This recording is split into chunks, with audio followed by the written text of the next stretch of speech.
Mark noted, we all got together and tasted the wines at 6 o'clock with David Gates, who was kind enough to come to Detroit and represent this great winery. And Mark said, you know, they're all here and they're 6 o'clock and we're all tasting. This is the first time the entire wine team has been here at attention half an hour before the event to taste through with the principal, which is a great compliment to this. You know, Ridge to me is just simply great American wine, period. I just get chills when I think of it, you know, and I do. I mean, I'm a great flag waver, and I cut my teeth on French wines. But I will tell you one very brief story. Decades ago, I don't even remember when, at the Ridge Zins at the Renaissance Club, I was privileged to be at a blind tasting of Chateau Latour and Ridge Monte Bello Cabernet, and the moderators were Dick Shear, Village Corner, Paul Draper, Ridge, and Robert Parker. And I have to tell you that none of them did better than 60% on nailing which was Latour and which was Monte Bello, which is a testimony not so much to style, but to me, and I'm editorializing here, just sheer staggering quality. And everyone saw my face when I was decanting the bottle of 95 Monte Bello. I was ready to just, you know, take it and go hide in a corner. But Monte Bello aside, you know, Zinfandel is great American wine when done really well. And I was recently in Sonoma, and to a man, all the top producers of Zinfandel in Sonoma County just sort of offhandedly credit Ridge for being the first to identify and celebrate great old vineyards of Zinfandel. I don't think I'm going to say anything else. I think I'm just going to introduce this lovely man who, rumor has it, came from a Minnesota farm, got tired of the cold, went to UC Davis because he fell in love with agriculture. He did an obligatory stint at some Napa winery or vineyards, and then ended up at Ridge and manages not only all their primary famous estates, but all of their vineyards. I mean, what could be better than that? So please give a Michigan welcome to David Gates.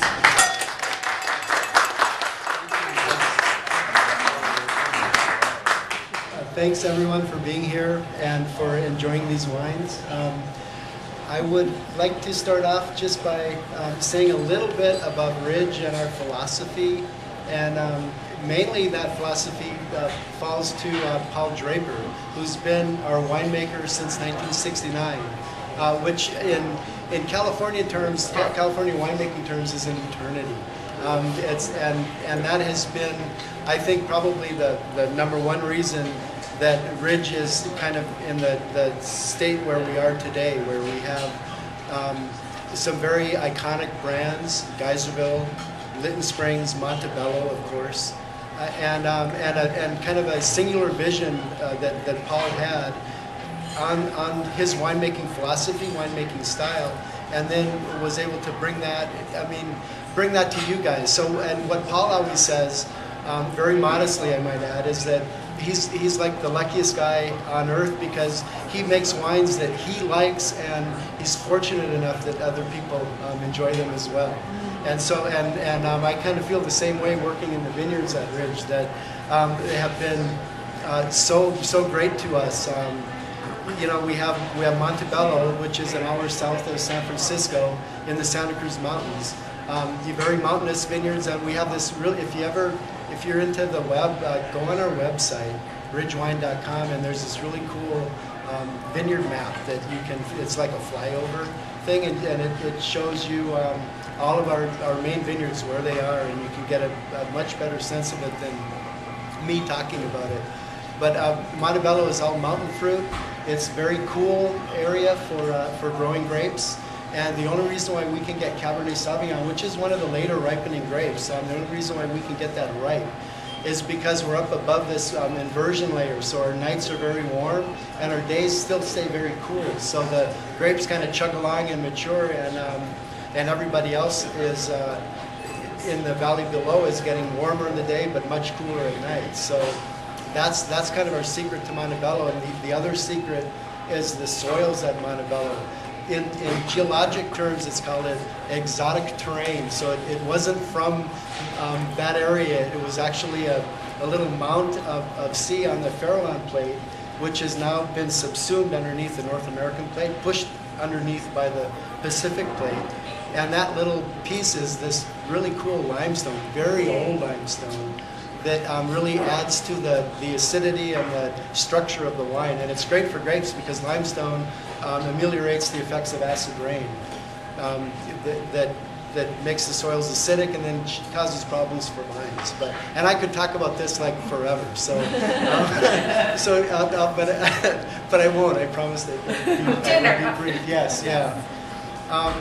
The other thing that Paul was able to do, starting in '66, actually before Paul was there, so David Bennion, our founding winemaker, found this great vineyard that was just purchased by the Trentadue family, who still own it today, in Alexander Valley in the town of Geyserville, and started making that wine in 1966.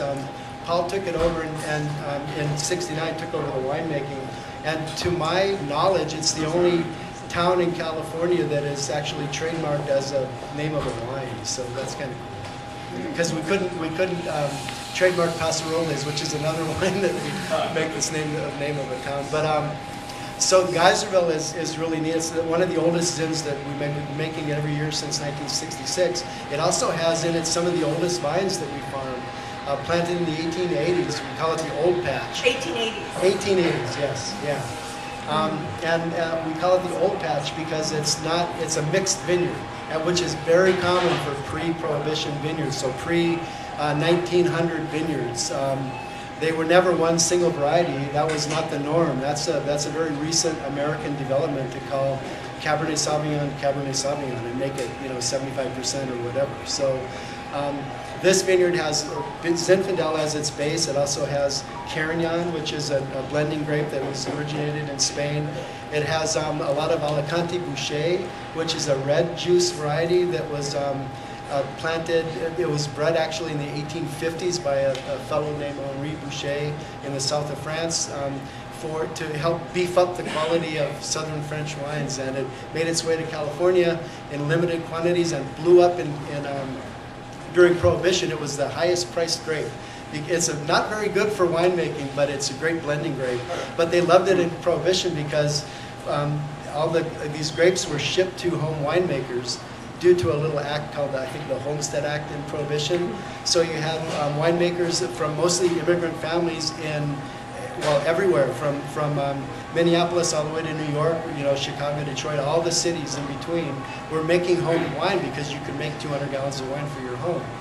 Alicante was great because it shipped well. It had red juice, so you could make a red wine out of it. It had a lot of tannin and acid and color. So then they could, once they were done with the primary fermentation with the wine, they could drain that off. Then they could add water and sugar and a little acid and ferment it again and get something red and alcoholic. And then if they wanted to, they could do it again. So, not the best brew, but it was well regarded that way. So that's Alicante Bouschet. Then there's lots of other things in it, like Mataro or Movedra or Monastral, all the same grape, also from Spain.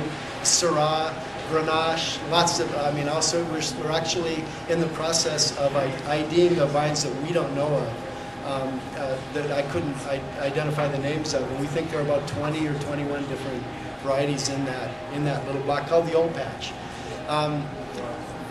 One other little thing for you on the internet, there's the Historic Vineyards Society, which I'm a proud founding member of, that is out to identify and help try to save historic vineyards throughout California and the Americas, or America. And we've defined it as any vineyard that's 50 years or older. And a huge concentration of them are in Sonoma, and there are these great producers making really neat wines from them. So, and we're proud that we have several of our vineyards in there. So that's Geyserville, which is on the other table. Our other estate vineyard is that we make a lot of is Lytton Springs, and that's just a mile and a half away from the Geyserville vineyard, but it's in Dry Creek Valley. The wine today that is most closely related to that is the East Bench. So it's very young vines, but it's got that Dry Creek, briar, and raspberry, blackberry. So for us, for Ridge, Dry Creek, Alexander Valley, northern Sonoma County is the heart of Zinfandel. And that's about 65% of what we make. The little treats that we have for you today and you want me to just kind of run through the Yes, wines? quickly, that would be great. Great, so the first wine is the Three Valleys. That is a wine that has two purposes for Ridge. It's one of the only wines that we make that is blended from many different vineyards, and we use that to make our single vineyard wines better. So if we have blocks in Geyserville or Lytton Springs or Ponzo that aren't quite up to snuff, they're either a little too soft or a little too hard, or the fruit isn't quite as intense, so they can't go into the single vineyard wine, it goes into our Three Valleys blend. And the second purpose of that is to introduce people to Ridge Vineyards, because it's a lower priced wine that can be sold by the glass at restaurants. And easy drinking, though age-worthy, if I do say so. There you go, yes. yeah. Then the two vintages of Paso. Yeah, so then the next wine is one that we've been making. First wine was made in 1967, also pre-Paul Draper, or pre-PD as we call it in Ridge. And then every year we've been making it since 76, we've been making it every year, and that's grown by Benito Ducey, some beautiful old vines right on the river in Paso Robles. And if you click on the Historic Vineyard website, one of the first faces you'll see smiling up from a green tractor is Benny Ducey, and that's great because he doesn't like to get his picture taken. So he let me take that, though, so that was good. And then the next one, Ponzo. yeah. So the next one is the Ponzo Vineyard. That's Russian River. So that's just south of the town of Healdsburg. It also northern Sonoma County, and that's a very cool site. Well, not very cool. That's a cool site. So we picked that after Lytton and Geyserville. And to me, that always has a little more. I call it blueberry. The blueberry side of Zinfandel, and it's got good acidity too. Then the 09 East Bench. Oh yeah. So then we go to a completely different animal. East Bench, so that's dry creek fruit, kind of rugged and raspberry, bramble, kind of like you're picking blackberries on a hot August afternoon. Those vines are very young. I planted them in 2000, 2001, and they sit up on this little bench up above the Dry Creek Valley, which is, and names for winemaking, for naming wines are priceless. They're really hard to find, and so we finally hit on East Bench, and so we trademarked it. 09 York Creek. Yeah, so and then our only Napa wine that we've been making every year since 1971 or 72 is York Creek, York Creek Zin, and it has a little bit of Petit Syrah, which we've made a lot of over the years in York Creek, and that stemmed from a friendship with Paul Draper and Fritz Maytag, who is the owner of York Creek, part of the Maytag fortune, the Maytag washers and cheese. And cheese, yeah, cheese, of course. And beer. And beer, yes. And Paul and Fritz were college mates at Stanford, and they started a little venture. Actually, Paul started his winemaking career in a venture in Chile with Fritz as the financial backer. And then when Fritz bought the York Creek Ranch, which is a gorgeous ranch up on Spring Mountain above Santa Ana, he offered Paul some grapes, and we've been buying them ever since. And then 06 and 11 Geyserville. Yeah, so that's a treat. Yeah, so the 06 Geyserville is great. I'm glad that there was a little bit left that you guys could try, because that's just hitting its stride for in flavor, and to me it gives everything that you want in Geyserville. It has the a little bit of mintiness, and it's got that beautiful blackberry kind of fruit to it, and then really good acidity and these smooth tannins that are still a little gravelly on the finish. So lots of minerality in that wine, and that of all the Zins, I mean, I love Lytton, but the Geyserville is always a treat for me, especially when it's got a little bit of age on it. And then a wine that you can taste and not buy yet is the 2011 Geyserville. So that's a pre-release. So that's coming out in April, but we thought it'd be a great treat for you guys to try before that. Next, Petit Syrah. Yeah, next up is our Petit Syrah. So we make a little bit of Petit Syrah from our Lytton Estate Vineyard. Most of the Petit Syrah that we grow there goes into our Lytton Springs. But we planted a little bit more and budded over some Syrah vines and Grenache vines to Petit Syrah, so that we could make a small national release of that. And we love this wine. It's Petit Syrah, so it's got a lot of tannin, but Dry Creek kind of softens that a little bit, so it's approachable even when young. But you need something rare and some kind of good beef or something to have with it. Right? And finally, 95 Monte Bello. Yeah. And so the other really nice treat is the 95 Monte Bello, and that wine is started to really open up about 2 years ago. Otherwise, it was really tight and really tough and not that interesting, and that's really common for our Monte Bello to need